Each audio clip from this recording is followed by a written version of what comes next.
भूतिया हवेली। एक बार की बात है, एक छोटे से गांव में एक पुरानी हवेली खड़ी थी। कहा जाता था कि वहां रात को अजीब आवाजें आती थीं और कई लोग वहां से गायब हो चुके थे। गांव वाले उस हवेली के पास जाने से भी डरते थे।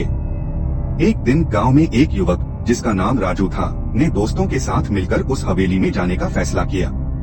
वे सब हवेली के पास पहुंचे और वहां का डरावना दृश्य देखकर उनके दिलों में डर समा गया। हवेली की दीवारें दरक चुकी थीं और पेड़ पौधों की ग्रंथियां हवेली के चारों ओर खड़ी थीं। राजू ने अपने दोस्तों को चुनौती दी कि वह पहले अंदर जाएगा। यद्यपि सभी बेचैन थे, लेकिन राजू ने हिम्मत दिखाई और हवेली के दरवाजे को धक्का दिया। दरवाजा धीरे से खुला और भीतर अंधेरा छा गया। वह सब हवेली के अंदर गए और वहां उन्हें पुरानी तस्वीरें और टूटे फर्नीचर मिले।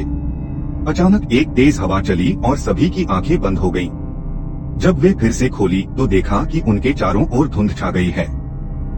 एक खौफनाक कदमों की आवाज सुनाई दी। राजू और उसके दोस्तों ने देखा कि एक महिला, जिसने सफेद चादर ओढ़ रखी थी, उनके सामने खड़ी है।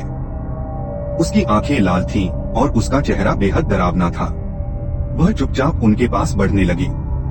राजू और उसके दोस्त भागने लगे, लेकिन दरवाजे से बाहर निकलना उनके लिए संभव न हो रहा था। वह महिला चिल्लाई, तुमने मेरी शांति भंग की है, अब तुम यहाँ नहीं रह सकते।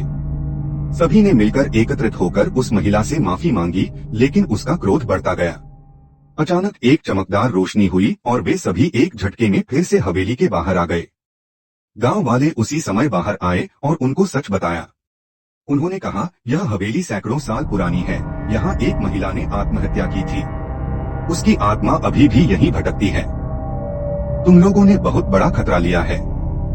अब से इस हवेली के आसपास भी मत आना। राजू और उसके दोस्त डरते हुए घर लौट आए। उन्होंने ठान लिया कि वे कभी उस हवेली के पास नहीं जाएंगे। लेकिन अब भी जब भी राजू रात में सोता, उसे उस महिला की चिल्लाहट सुनाई देती थी और वह जानता था कि खतरा अभी खत्म नहीं हुआ है। इस तरह वो भूतिया हवेली गांव वालों के लिए हमेशा एक खौफनाक कहानी बन गई, जो हर बच्चे को सुनाई जाती थी।